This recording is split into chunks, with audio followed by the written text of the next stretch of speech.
개미털기 하는 거지? 약발 떨어진 비트코인 관련 종목도 뚝. 비트코인 현물 상장 지수 펀드 효과를 기대했던 비트코인 관련주들이 ETF 승인 이후 연일 급락하고 있다. 특히 수혜주로 뽑힌 종목들이 비트코인보다 더 큰 하락폭을 기록하면서 투자자들이 피눈물을 흘리고 있다. 28일 국내 비상장 주식거래 플랫폼인 증권플러스 비상장에 따르면 국내 최대 코인 거래소인 업비트의 비상장 주식은 현물 비트코인 ETF가 미국 세크의 승인을 받은 지난 11일 주가인 13만 1,000원 대비 24.4% 떨어진 9만 9,000원에 거래됐다. 최근 며칠간 주식 가치가 25% 넘게 하락한 셈이다. 최근 상장을 준비하고 있는 이 거래소인 빗썸의 비상장 주식 가격도 14만 2천원에서 19%, 11만 5천원에 거래됐다. 이는 같은 기간 비트코인이 9.7% 하락한 것과 비교했을 때 낙폭이 더 크다. 나스닥에 상장된 가상자산 관련주도 폭락한 건 마찬가지다. 미국 대표 코인거래소 코인베이스는 지난 26일 125.2달러에 거래를 마쳤다. ETF 승인 이후 11.6% 폭락한 가격이다. 당초 코인베이스는 비트코인 현물 ETF 상장과 관련해 수혜를 가장 크게 받을 종목으로 꼽혔다. 코인베이스는 이 같은 생존 능력을 토대로 비트코인 현물 ETF 수탁업체로도 많은 선택을 받았기 때문이다. 비트코인 현물 ETF를 발행하려면 발행사는 비트코인을 해당 금액만큼 수탁업체를 통해 확보하고 있어야 한다. 가상자산 리서치 업체 메사리는 비트코인 현물 ETF가 승인되면 코인베이스는 수탁 관리만으로도 영업이익이 하루아침에 2배가 될 것이라고 말했다. 이 같은 기대감에 코인베이스 주가는 지난해 비트코인보다 더 올랐다. 지난해 비트코인이 166% 상승할 때 코인베이스는 360%나 뛰었다. 하지만 막상 비트코인 현물 ETF가 통과되자 가상자산 거래소들은 시장의 외면을 받고 있다. 그동안 비트코인 거래를 위해 가상자산 거래소를 이용했던 투자자들이 앞으로 주식시장에서 전통 금융사의 ETF 상품으로 눈을 돌릴 것이라는 전망이 쏟아졌기 때문이다. JP모건은 코인베이스 주가가 올해 안에 80달러 선까지 하락할 수 있다며 투자 의견을 중립에서 비중 축소로 낮췄다. JP모건은 올해 말까지 코인베이스 주가가 현재가보다 약 30% 하락한 80달러 선으로 내려올 것으로 전망했다. 가상자산 거래소보다 더 큰 기대를 받았던 비트코인 채굴주들은 하락폭이 더 컸다. 채굴주들은 당초 월가에서도 ETF에 더해 오는 4월로 예정된 비트코인 반감기까지 겹쳐 높은 주가 상승률을 보여줄 것이라는 기대를 받았다. 반감기는 약 4년을 주기로 비트코인의 채굴 보상이 절반으로 줄어드는 현상이다. 지난 16일 미국 번스타인 증권의 가우템 출안이 가상화폐 담당 수석 연구원은 고객 메모를 통해 최근 채굴 기업들 주가 약세가 두드러졌지만 여전히 우량 채굴주에 대해서는 낙관론을 유지할 필요가 있다면서 라이엇 블록체인을 매수할 만하다고 언급했다. 하지만 ETF 승인 이후 마라톤 디지털이 20.3%, 라이엇 블록체인이 13.3% 하락했다. ETF 승인 이후 오히려 비트코인 가격이 떨어지면서 채굴 비용 대비 이익이 크게 줄어들었기 때문이다. 반감기를 앞두고 비트코인이 크게 떨어지면서 반감기 효과에도 의구심이 증폭돼 채굴주들의 가격 하락이 가속화되고 있다. 비트코인 투자와 해지를 모두 할 수 있어 주목을 받은 마이크로스트래티지나 테슬라도 약세를 피하지 못했다.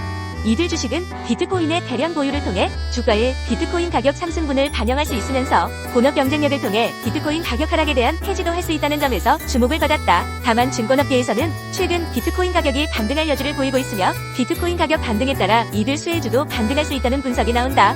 에릭 발츠나스 블룸버그 ETF 전문가는 최근 가격 하락을 주도한 그레이스케일의 ETF GBTC의 확매 물량이 눈에 띄게 감소했다면서 가격 안정과 투자자 신뢰 회복에 긍정적인 신호로 받아들여질 수 있다고 말했다. 코스피 지수가 이달 상당한 조정을 겪으며 저가 매수 대응이 유효한 수준까지 내려섰다는 분석이 나왔다.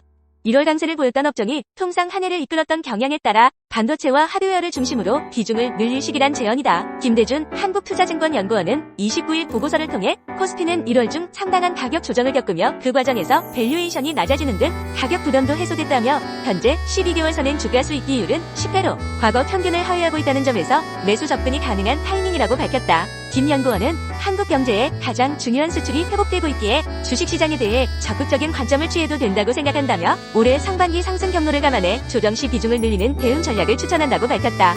2월 코스피는 2,400만 2,600선에서 움직일 것으로 전망했다. 업종으로는 IT를 선호 업종으로 제시했다.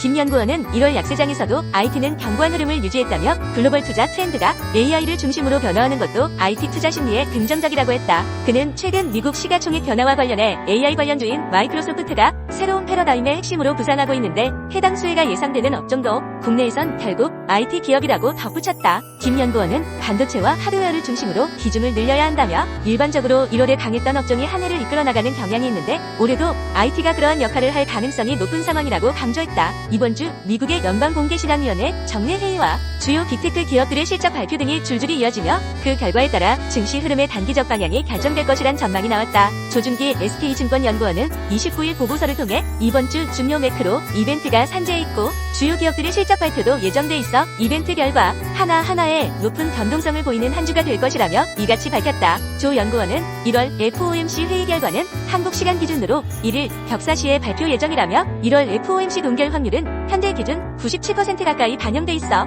결과보다는 성명문과 제롬 파월 의장의 기자회견 중요할 것으로 시장은 3월 FOMC 동결 여부에 대한 실마리를 찾으려 할 것이라고 봤다. 또 미국 매그니피센트 7기업들 중 마이크로소프트, 구글, 애플, 아마존, 메타 등 5개 기업이 실적을 발표할 예정이라며 테슬라와 애플의 부진에도 이들의 기여도는 여전히 높아 연초 이후 S&P 500 상승분 중 49.1%를 이들이 담당했다고 밝혔다. 이어 지난주 테슬라 실적은 실망감을 주며 급락했고 현재 마이크로소프트가 애플의 시총 1위 자리를 뺏은 상황이라며 최근 이 7개 기업들 내에서도 차별화 나타나는 양상인데 4분기 실적 발표와 컨퍼런스콜 내용에 따라 더욱 심화될 수 있으며 해당 내용은 관련 업종과 글로벌 인덱스까지 영향 미칠 수 있다고 봤다. 미국 내무부의 1분기 부채 발행 계획도 이번 주 나온다.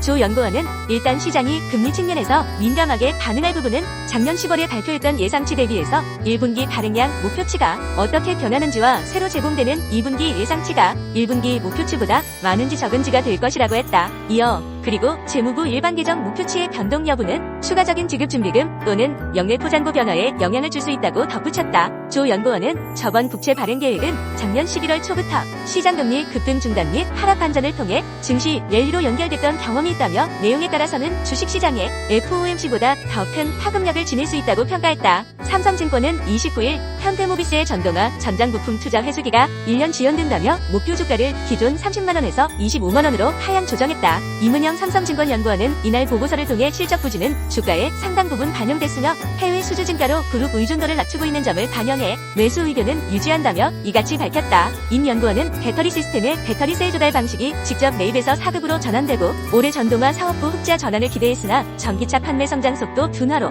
내년으로 지연됐다며 첨단 운전자 지원 시스템, 사이드바디 모듈 통합 제어기 매출이 시작된 점은 긍정적이나 이 또한 내년에 흑자 전환이 예상된다고 밝혔다. 올해 실적 전망에 대해서는 배터리 조달 방식의 변화로 매출 감소가 불가피하다며 연결 기준 매출액이 전년 대비 3.2% 줄어든 57조 1천억 원을 기록할 것으로 예상했다. 신규 전기차와 해외 전기차에 대해 배터리셀을 원성차 업체에서 사고 현대모비스에 공급하는 사급 방식으로 조달 방식이 변화하면서 연간 매출 2조 6천억 원이 감소한다는 설명이다. 아울러 미국 전동화 공장 가동으로 전동화 부분 적자가 지속될 것으로 예상했다. 임 연구원은 실적 회복 모멘텀은 전동화, 전장 부분의 흑자 전환인데 내년에 가능하다 며 작년에 발생했던 일회성 비용 2,200억 원 및 수소 사업부 이관에 따른 손실 추정액 1천억 원 제거가 모듈 사업부 이익 증가 요인이라고 부연했다.